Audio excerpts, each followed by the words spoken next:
অভিষেককে এগেনস্টে আমরা already 23খানা complain করেছি, 19খানা এফআইআর হয়ে গেছে। ছোট নেতা, বড় নেতা, মোটা নেতা, বেটি নেতা, কালো নেতা, ফর্সা নেতা মোটামুটি প্রচুর ধরা পড়েছে, কয়েকশো। আমরা তো তৃণমূল সরকার নই যে কাউকে ঝটঝট করে ধরবো এবং তারপর 5 দিন 6 দিন পর আবার জামিন পেয়ে যাবে, কারণ গ্রাউন্ডস না থাকলে আপনি তাকে ধরে কী করবেন? ওকে জাল আস্তে আস্তে টানা হচ্ছে, যখন গোটানো হবে ও বেরোনোর সুযোগ পাবে না। একে নিয়ে আপনারা লাফান, আমরা লাফাই না, ঠিক আছে? অভিষেককে আপনারা টাইগার ভাবতে পারেন, আমি ভাবি আপনারা মিডিয়ারা ওকে টাইগার করেছেন, মিডিয়া টাইগার। আর সেই মিডিয়া টাইগারকে আমি 100 দিনের মধ্যে ছুঁচোতে পরিণত করেছি, যার ফলে ঘর থেকে বেরোতে সাহস পাচ্ছে না, ডায়মন্ডে ঢোকার তো দূরের কথা। অভিষেক ব্যানার্জি যখন হাই লেভেলের একজন লিডার, আপনি মানুন আর না মানুন, ছাপ্পাই মেরে জিতুক আর না জিতুক, ও তো একজন এমপি, তা তাকে ধরতে হলে তো আমাকে সেই অবস্থা গুছিয়ে করতে হবে। হাইকোর্টে কেন এসেছেন, কি কারণ? হাইকোর্টে আজকে 2টো কেস ছিল অভিষেকের বিরুদ্ধে, যে অভিষেকের যে রক্ষা কবচ সেই কেসটা ছিল, আর হচ্ছে আপনার ইলেকশন পিটিশন যেটা করা হয়েছিল তারও ডেট ছিল। একটা ছিল আমাদের মাননীয় সৌগত ভট্টাচার্যের যে ঘরে, আর একটা হচ্ছে 5 নম্বর কোর্টে, আর একটা হচ্ছে 40 নম্বর কোর্টে ইলেকশন পিটিশন মাননীয় বিচারপতি সুগত মজুমদারের ঘরে। তো যেহেতু আমি পিটিশনার, সেই জন্য আমাকে তো আসতে হয়েছে। 2026-এর নির্বাচনের আগে বিজেপি নেতৃত্বের বক্তব্য একটাই, বা অভিষেক বন্দ্যোপাধ্যায়, মমতা ব্যানার্জি। কিন্তু সরকার পরিবর্তন হলো, আপনাদের সরকার হলো 1টা দুটোটা বেশি হয়ে গেল। ওই দুটোটাই সরকার জাহাঙ্গীর আর শাহজাহান ছাড়া কাউকে ধরা গেল না। এটা কি সরকারের ব্যর্থতা না ছেড়ে দিয়েছেন বলে গোটা বাজে আপনাদের? না, 3 জন কে বলেছে?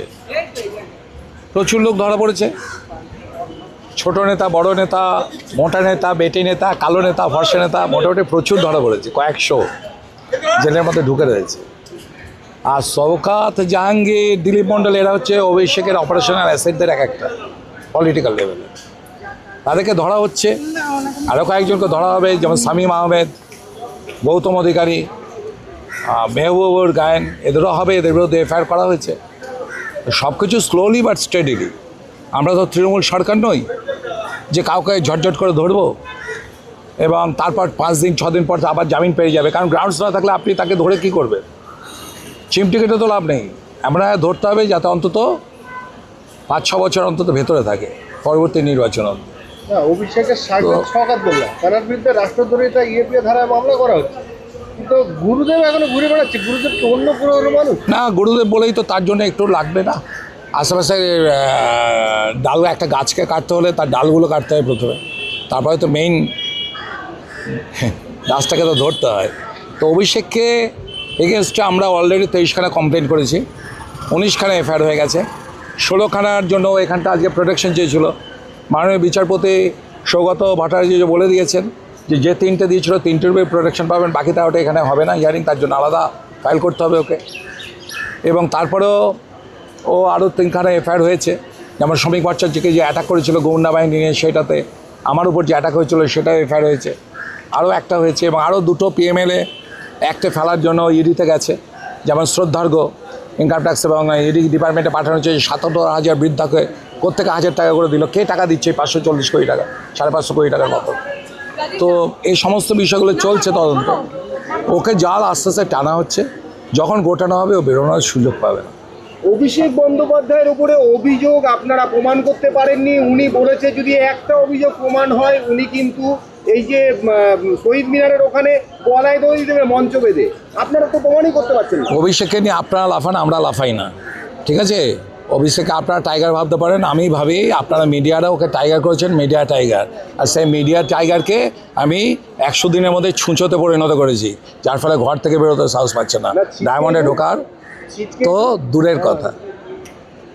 ডায়মন্ড হারবার থেকে, স্বাস্থ্যকেন্দ্র থেকে নিয়ে কয়লা চুরি, গরু শিক্ষা, এই সমস্ত দুর্নীতি অভিষেক বন্দ্যোপাধ্যায়ের দিকে যায়, মমতা বন্দ্যোপাধ্যায়ের দিকে যায়। তারপরেও সাধারণ মানুষের প্রতি যদি একটা ছোট কোনো কিছু থাকে, তাকে পুলিশ অ্যারেস্ট করে। অভিষেক বন্দ্যোপাধ্যায় মমতা ব্যানার্জির কাছে যেতে পারছে না, কারণ দেখুন, বাস্তব কথা আপনাকে কতগুলো মানতে হবে। একজন এমপি, তার ক্যাটাগরি নিশ্চয়ই সাধারণ মানুষের সঙ্গে হবে না, তাই না?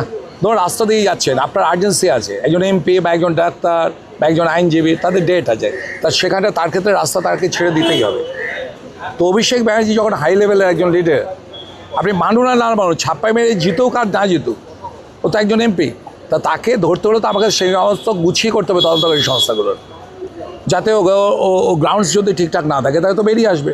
তা আমাদের কমপ্লেন্টের ভিত্তিতে তদন্ত চলছে, প্রাইমা ফেসি ইনভেস্টিগেশন করার পর তবে তো এফআইআর হয়েছে। এফআইআর তো জমা দিলাম, তার সঙ্গে সঙ্গে তো হয়নি। এবার তদন্ত শুরু হয়েছে, সমস্ত চলছে। আপনারা দেখলেন কিছুদিন আগে বিষ্ণুপুরে সেবাশ্রয় দুর্নীতির জন্য 3 জন ডাক্তারকেও জেরা করা হয়েছে। তো সমস্ত নিশ্চয় ঠিক সময় ঠিক জিনিসটা হবে, আপনাদের টেনশন করতে হবে না। অভিষেকের বিষয়টা মাননীয় শুভেন্দু অধিকারীর উপর ছেড়ে দিন, আর অভিষেকে গ্যারেজ করার জন্য যেটুকুনি আমার পক্ষে করা সেটুকুনি আমি করি। অভিষেক বন্দ্যোপাধ্যায়ের বিরুদ্ধে আপনি মামলা করেছিলেন যে 8 লক্ষ ভোটে জিতছিল 7 লক্ষ ভোটে, ছাপা রিভিউ বিভিন্ন কিছু হয়েছিল, সেই মামলার গতিবিধি করে আজকে হিয়ারিং ছিল, ওদের যিনি ছিলেন ওদের পক্ষে যে আইনজীবী, কিন্তু বারবার চাইছিলেন আবার সে একই ধরনের কথা বলে বলে বারবার ডিলে করা। আজকে সেরকম চেয়েছিলেন, কিন্তু মাননীয় বিচারপতি পরিষ্কার বলে দিয়েছেন 15 সেপ্টেম্বরই ফাইনাল উনি যা করার সিদ্ধান্ত নেবেন।